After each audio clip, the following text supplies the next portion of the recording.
right, new year, new planner. I've been trying to get more organized and try to do a lot of things digitally. I do a lot on my phone and my computer, but sometimes I just like to write. And I have fallen in love with these planners where I can just put notes, calendars, things that I just want to be able to move and see, and pockets and everything like that. And I like to use lots of different colors on the front. So it's kind of a combination bullet journal, planner kind of thing that I have set up. So I wanted to make a zipper pocket so I could put all my pens in here and keep them organized and in one place instead of spewing all over my desk. So I want to show you how easy this is to do. And for this project, I am using 2 of the 3 prints from the February monthly calendar program that I have done for Riley Blake Designs, and these are the coordinating prints that go with it. There's also one that has yellow on the back as the background color, but I'm going to be using these 2.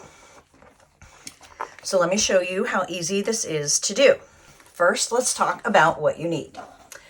For this one, I've created it 7 inches long and it ended up being about 3.5 inches wide. That was created from 8 by 8 squares. So if you want it to be wider, you're going to go wider on your fabric. If you want it to fill the front of your planner a little bit more, like maybe you want to put sticker strips or something in there, you're going to make it a little bit longer. So this is the size pen. I use lots of different colors, and this is what I need to store. So this size ends up being really perfect because it's not too big, but it's a great size to put lots of them in there and be able to grab them. So that's why I ended up on this size. So this tutorial is going to show you how to make this size, but I'm also going to show you how to do the math if you want to do something bigger, if you have a different size planner than I do. So we'll talk about that in a minute. First, supplies.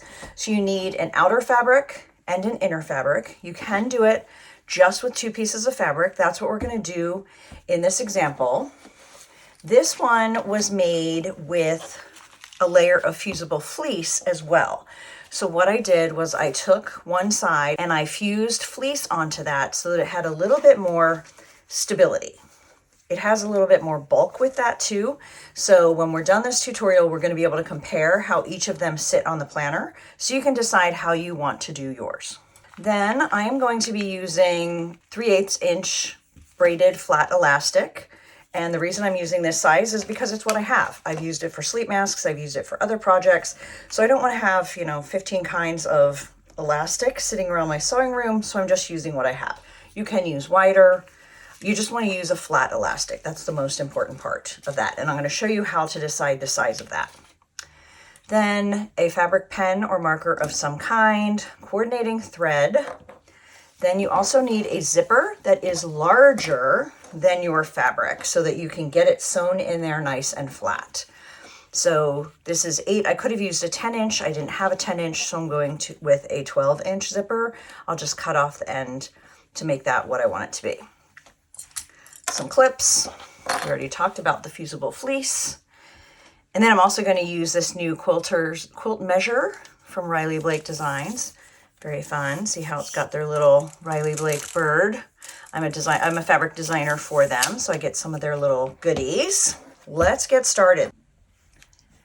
So the first thing I'm going to do is I'm going to tack down the tabs on the zipper. So I'm going to open the zipper a little bit so that the pull doesn't get in the way of sewing. And I'm going to fold this down, and then I'm just going to use a little clip. I'm going to do that on both sides.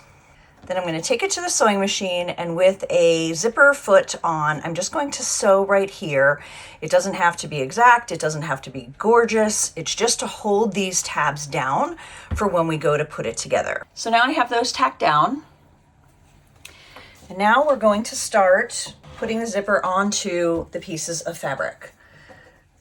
So whichever side you want to be on the inside, so the lining, you're going to put down first, face up. And we're going to unzip this all the way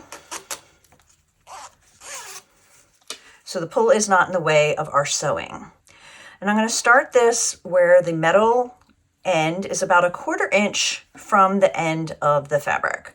So if I put it on the mark, I can use the guides on this cutting mat to get that down correct. And then I'm just going to clip that together. Now, this is going to be the front. We're going to put it face down so that the right sides are together. We're going to line those squares up, and then we're just going to add that to what's clipped together. So we're basically making a sandwich where all of the edges are lined up, the lining, the zipper, and the front. All right, so now you're going to take this over to your sewing machine and you're going to sew along this edge and with a zipper foot without catching the zipper. I have that stitched on there. So now what I'm going to do is I'm going to take this to the ironing board. I'm going to make sure I have all of these sides lined up. I'm going to iron there, and then I'm just going to do a top stitch about 1/8 of an inch from that zipper, and then we will come back and we will attach this side to this side of the zipper. So now we are going to take the front and we are going to pin it to the other side of the zipper. But I'm going to close the zipper about halfway just to make sure we're getting it lined up well. We want to make sure that this edge stays even and folds straight up and ends up on the other side evenly on the zipper. Because if you keep it unzipped, you may not get that lined up perfectly. And then over here, we can just match the metal stop to make sure we have that side done. And then I am going to reach in here and unzip it again so that the zipper is not in our way when we sew the zipper on the other side. So now that we have these two ends clipped, we can just line up the edge of the zipper and the edge of that fabric. Now we're going to flip it over. And we're going to do the same thing with this side. So we're going to make that sandwich again, where we have the front, the zipper, and the lining. And making sure you line up these edges so that that's going straight. And we're just going to add that to these clips. And just make sure the best way to get a zipper in straight is to take your time on this step and make sure all of these edges are lined up really well, and maybe do more clips than you would if you're just sewing along a regular seam.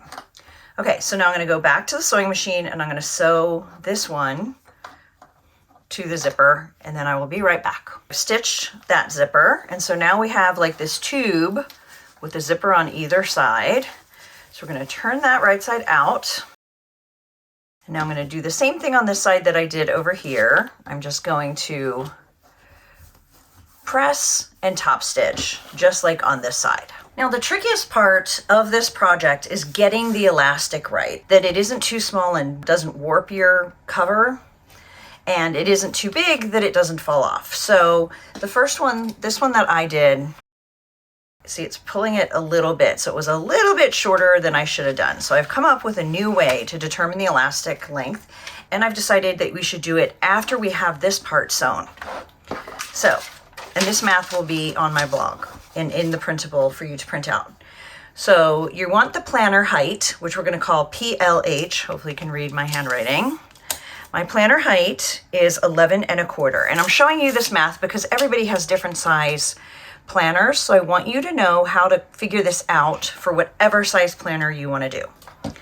Then I need to know the height of my fabric.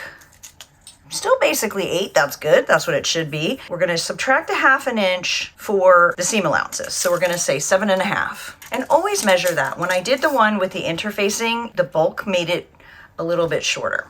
So then the calculation is the elastic equals the planner height, which is 11 1/4 inches, plus the planner height minus the fabric, so minus 7 1/2, plus 1/2. We're going back to like middle school math. 11 1/4 minus 7 1/2, so that's basically 4. We're just going to round it and say 4 plus 1/2. So this is going to be 15 1/4 plus 1/2, 15 3/4. So I'm going to do 16. I'm adding a little bit extra because it'll take into account if my seam allowance is a little bit more than a perfect 1/4 inch, because we're dealing with the zippers and everything. So now you can see, this is what we're looking at this point. So we're going to zip that up, and then we're going to put the zipper perfectly on the top, and we're going to fold down here, because what we need to do is we need to mark the center. I'm going to mark that center spot. I kind of pressed it, but I want to make sure I get it down well. And what I use to mark just depends on the color. So I often like to use this pink pen. It's a heat erasable pen, but you can't see it on the red.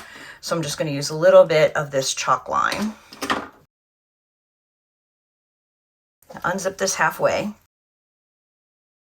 Now I'm going to clip the elastic where the center of the elastic is right on that center line.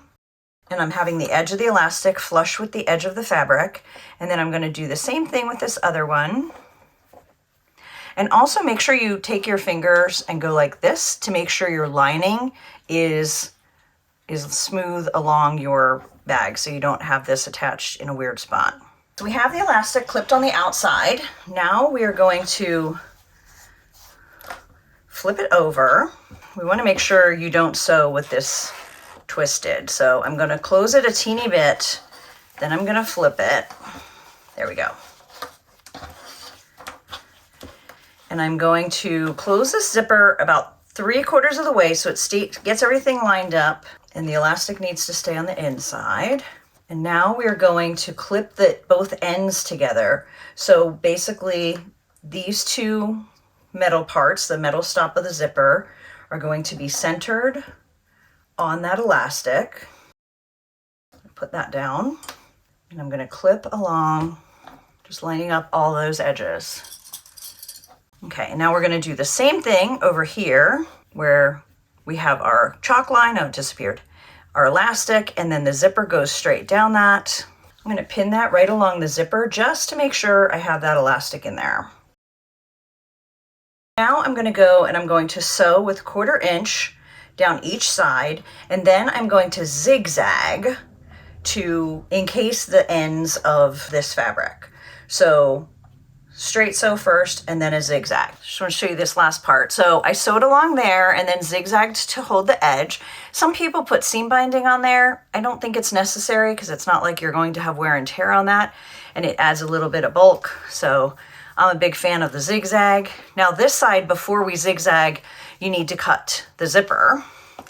And make sure you do not cut it with your fabric scissors, because you're cutting through a big piece of plastic. So these are actually zipper cutting scissors. And make sure I always use a different kind. And we're just going to cut that flush. And now I'm just going to take it back and zigzag that edge, and we're almost done. All right, all we need to do now is turn it. So you can either turn it through that space, or you can just put your fingers in. I kind of turn it a little bit and try and get that zipper opened a little bit more. Well, actually all the way, and then it's super easy to flip. You're going to push those corners out. All right, so it's that simple. This one is a little bit longer because it doesn't have any interfacing. It's a little more floppy. So if you were putting stickers or something in there that you wanted it to not bend as much, you would want to go with an interfacing of some sort. But for my purposes, I'm just going to be putting pens in mine so they're not all over my desk and I have them nice and handy. So I think I'm going to say this one is the winner for my purposes. But do what makes you happiest. Make the size. I gave you all the measurements so that you can make them wider if you want to. And happy planning.